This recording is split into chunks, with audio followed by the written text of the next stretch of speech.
வணக்கம். நான் டாக்டர் கோவிந்தராஜ், புற்றுநோய் அறுவை சிகிச்சை நிபுணர். கடந்த ஒரு சில மாதங்களில் அடுத்தடுத்து வந்த 2 செய்தி என்னை ரொம்பவே பாதிச்சது. ஒன்று, கோயம்புத்தூரில் இருக்கக்கூடிய ஒரே ஃபேமிலியை சேர்ந்த ஒரு ஸ்டாஃப் நர்ஸ், அவங்களுக்கு பிரஸ்ட் கேன்சரால் பாதிக்கப்பட்டு அவங்க ஹஸ்பண்ட் குழந்தைகளோடு சேர்ந்து தற்கொலை பண்ணிட்டாங்கன்னு ஒரு நியூஸ் வந்தது.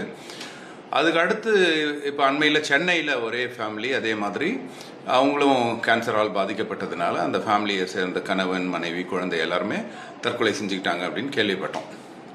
இப்போ இந்த நியூஸ் இது மட்டும் இல்லை, இந்த மாதிரி என்னுடைய புற்றுநோய் துறை அனுபவத்தில் நிறைய கேள்விப்படுறேன். சென்ற மாதம் கூட ஒரு மருத்துவர் ஒரு பேஷண்ட் அனுப்புகிறேன்னு சொல்லி என்கிட்ட பேசியிருந்தாங்க. அதுக்கப்புறம் இப்போ ரீசெண்டாக போய் ஏன் அந்த பேஷண்ட் வரலன்னு கேட்டதுக்கு அவங்க சூசைட் பண்ணிட்டாங்க அப்படின்னு சொன்னாங்க.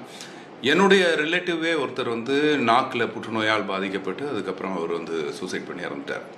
இப்போ இதெல்லாம் கேட்கும்போது ரொம்ப கஷ்டமாக இருக்குது. என்ன அப்படின்னா, இப்போது இருக்கக்கூடிய காலகட்டத்தில் புற்றுநோய்ங்கிறது குணப்படுத்தக்கூடிய ஒரு நோய் அப்படிங்கிற ஸ்டேஜ் நோக்கி தான் நம்ம வரோம். நிறைய லேட்டஸ்ட் அட்வான்ஸ்மெண்ட்ஸ் இருக்குது. நிறைய கேன்சருக்கான ட்ரீட்மெண்ட் இப்போ நியூவாக நம்மக்கிட்ட வந்திருக்கு.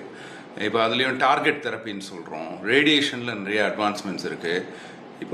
இப்போ எல்லா கேன்சர் பேஷண்ட்டும் குணமாயிடுவாங்க அப்படின்னு நான் சொல்ல வரல. ஆனால் கண்டிப்பாக ட்ரீட்மெண்ட் கொடுத்து நிறைய ஆரம்ப ஸ்டேஜில் இருக்கிற கேன்சர்ஸை குணப்படுத்திக்கிட்டு இருக்கிறோம்.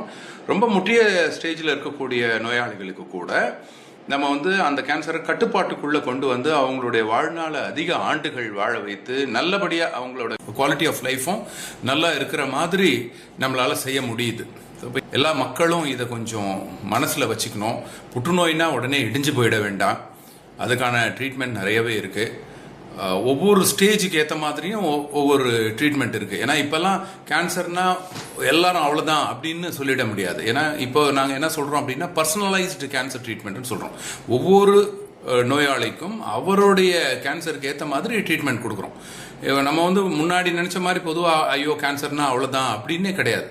நமக்கு எந்த இடத்துல கேன்சர் வந்திருக்கு, அது என்ன ஸ்டேஜில் இருக்குது, நம்மளுடைய அந்த கேன்சர் செல்லில் என்ன மாதிரியான ஜீன்ஸ் இருக்குது, நம்மளுடைய இம்யூன் சிஸ்டம் எப்படி இருக்குது, நம்மளுடைய தாங்கும் சக்தி எப்படி இருக்குது, இவ்வளோ ஃபேக்டர்ஸையும் எடுத்துக்கிட்டு தான் ஒரு கேன்சர் குணப்படுத்த முடியுமா, குணப்படுத்த முடியாதா, இல்லை அதை கட்டுப்படுத்த முடியுமா, கட்டுப்படுத்த முடியாதான்னு நம்ம முடிவே பண்ண முடியும். அதை விட்டுட்டு அவசரப்பட்டு கேன்சர்னா அவ்வளோதான் அப்படின்னு யாருமே தயவு செஞ்சு இந்த மாதிரி முடிவை எடுக்க வேண்டாம். நிறைய லேட்டஸ்ட் ட்ரீட்மெண்ட்ஸ் இருக்குது. நீங்கள் என்ன செய்யணும் அப்படின்னா, எல்லார் மாதிரியும் நம்மளும் நினச்சிட வேண்டாம். ஒவ்வொருத்தருடைய கேன்சரும் இண்டிவிஜுவல், அது தனிப்பட்ட முறையில். ஸோ நமக்கு வந்திருக்கிற கேன்சர் அது குணப்படுத்தக்கூடிய கேன்சராக கூட இருக்கலாம். அதனால் நம்ம போய் முறையான ஒரு கேன்சர் டாக்டரை பார்க்கணும். அவங்க சொல்கிற ட்ரீட்மெண்ட்டை நம்ம எடுத்துக்கணும். அதே மாதிரி ஃபைனான்ஸ் இல்லைன்னு கூட கவலைப்பட வேண்டாம். ஏன்னா நிறைய இன்சூரன்ஸ் ஸ்கீம்ஸ் இருக்குது, கவர்மெண்ட்டோடைய ஸ்கீம்ஸ் இருக்குது, ஒரு சில கவர்மெண்ட் ஹாஸ்பிட்டல்ஸ் இருக்குது. அதே மாதிரி ஒரு சில ஹாஸ்பிட்டல்ஸ், ஈவன் ப்ரைவேட் ஹாஸ்பிட்டல்ஸில் கூட ரொம்ப கஷ்டப்படுறவங்களுக்கு அவங்களுக்குன்னு ஃபண்டிங் சோர்ஸ் எல்லாமே அரேஞ்ச் பண்ணி தரோம். நாங்கள் நிறைய டோனர்ஸ் இருப்பாங்க. அவங்க மூலமாக நம்ம ரொம்ப முடியல அப்படிங்கிற பேஷண்ட்ஸ்க்கு நாங்கள் ஈவன் ஃபைனான்ஷியல் சப்போர்ட் கூட அசிஸ்ட் பண்ணி தரோம். நிறையா ஃபார்மசூட்டிக்கல் கம்பெனிஸ்கிட்டேருந்து ஒரு சில மெடிசின்ஸை ஃப்ரீயாக வாங்கி தரோம். அதனால் யாருமே கேன்சர்னு இடிஞ்சு போய் இந்த மாதிரி ஒரு மோசமான ஒரு முடிவுக்கு போயிட வேண்டாம் அப்படின்னு நான் கேட்டுக்கிறேன்.